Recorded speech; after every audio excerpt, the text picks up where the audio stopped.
vamos a empezar a hacer nuestra primera secuencia. ¿Nuestra secuencia qué es?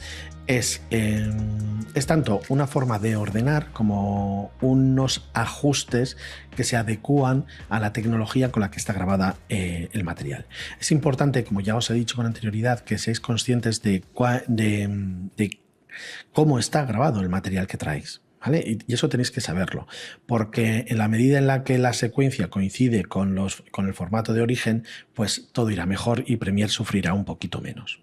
Vamos a importar un material, pues una entrevista que tengo por aquí. ¿Vale? Esta entrevista tiene vídeo y audio y tiene unas características que les vamos a ver por acá. ¿Vale? Son las características de una duración y este archivo está grabado en 1920 x 1080 con píxeles cuadrados. Fantástico. ¿Vale? El códec con el que está grabado con un H264 en formato MOV, porque es como graba la cámara Canon que tengo yo en mi casa. ¿Vale? Entonces, este vídeo, ¿vale? Ese plano, ¿vale? Pues está ahí. Yo puedo hacer una entrada, una salida, lo que sea. ¿Vale? Pero aquí, en la línea de tiempo, ¿vale? Ya me está diciendo, coloque medios aquí para crear una secuencia. La manera más rápida y ágil de crear una secuencia es pinchar y arrastrar. ¿Vale? En el momento en que yo pincho y arrastro, Premiere ha generado una secuencia que es este icono de aquí, que tiene el mismo nombre, pero es un icono distinto, ¿vale? Es un icono de un timeline con unos clips y la línea y la cabeza reproductora, el cabezal reproductor, ¿vale? Si volvemos a hacer doble clic, nos fijaremos en que las características de esta secuencia coinciden con las de mi proyecto. 1920 x 1080 píxeles cuadrados. Lo ha hecho igual, lo clona. Si yo pincho y arrastro un clip por primera vez a la línea de tiempo, Premiere va a generar una secuencia con las mismas características de este clip. Es la forma más rápida de hacer una secuencia y que esa secuencia coincida con nuestro material de trabajo. ¿Vale? Está muy bien. Fantástico. Otra manera de hacer esto es, por ejemplo, aquí. Tenemos nuevo elemento. Si yo pincho y arrastro un clip sobre este elemento, genero una nueva secuencia, que es básicamente la misma, porque tengo dos veces el mismo clip. A medida que yo vaya haciendo secuencias, se van a ir poniendo por aquí, ¿vale? Nuevas pestañas, que voy a poder hacer con ellas exactamente lo mismo que con cualquier panel, ¿vale? Desacoplarlo, sacarlo, incluso eliminarlo. De aquí que no pasa nada. Solo estoy eliminando su previsualización. La sigo manteniendo en el proyecto, ¿vale? Si hago doble clic, pues vuelvo a cargarla. ¿Vale? Vamos a ponerle un nombre distinto para que se vea que es diferente. Copiar. ¿Vale? Y aquí aparece la copia. Entonces esto es si, por ejemplo, yo quiero ir trabajando en dos versiones de mi misma edición. Aquí corto un poco y hago que empiece más tarde y aquí la dejo entera. ¿Vale? Tengo dos resultados de trabajo distintos, dos secuencias diferentes con las mismas características, ¿vale? Pero con las que voy a hacer cosas diferentes. ¿Vale?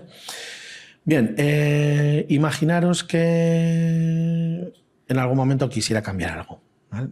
Tengo aquí en secuencia, ajustes de secuencia, aquí es donde tengo toda la información y todas las características de este vídeo.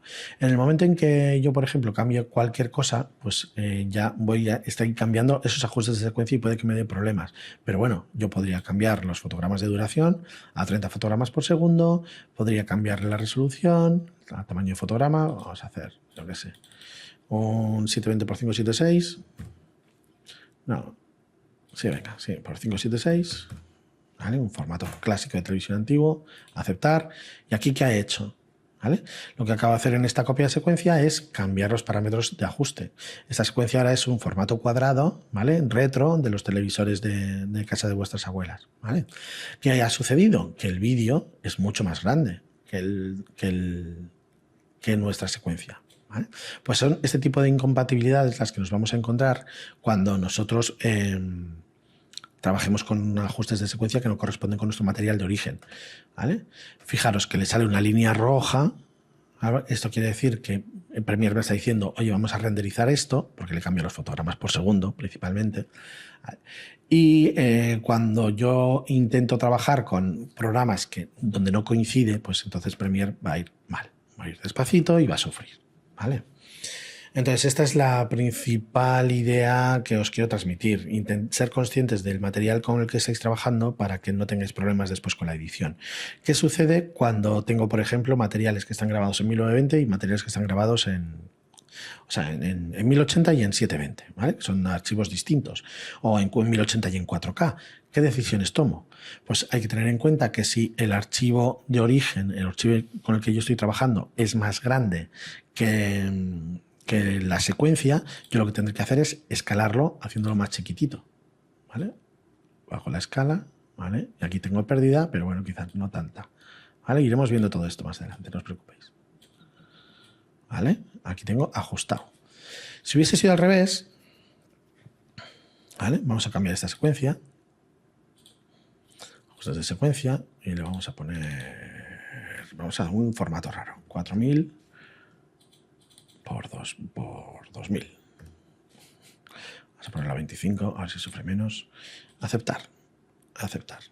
Fijaros, ¿qué ha sucedido? Voy a volver a recuperar el tamaño original al 100% de la escala. ¿Vale? Pues obviamente este archivo que está a 1920 por 1080 pues es mucho más chiquitico que el espacio en nuestra secuencia, ¿vale? Es más pequeño. Entonces, si yo quisiera ajustar este tamaño, este vídeo a la pantalla, tendría que escalarlo hacia arriba, ¿vale? Si tengo escalas tan grandes como esta que estoy poniendo yo ahora, el problema que tengo es que empiezo a perder detalle, ¿vale? He estirado hacia arriba, aunque no lo notéis, he perdido detalle en este plano, ¿vale?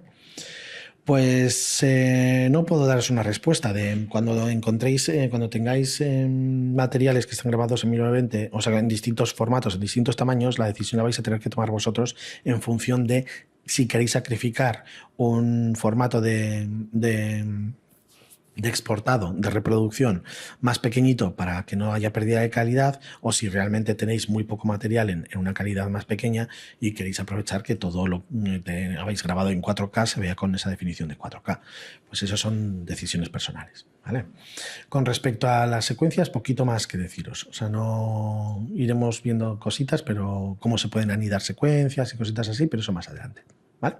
Hasta pronto.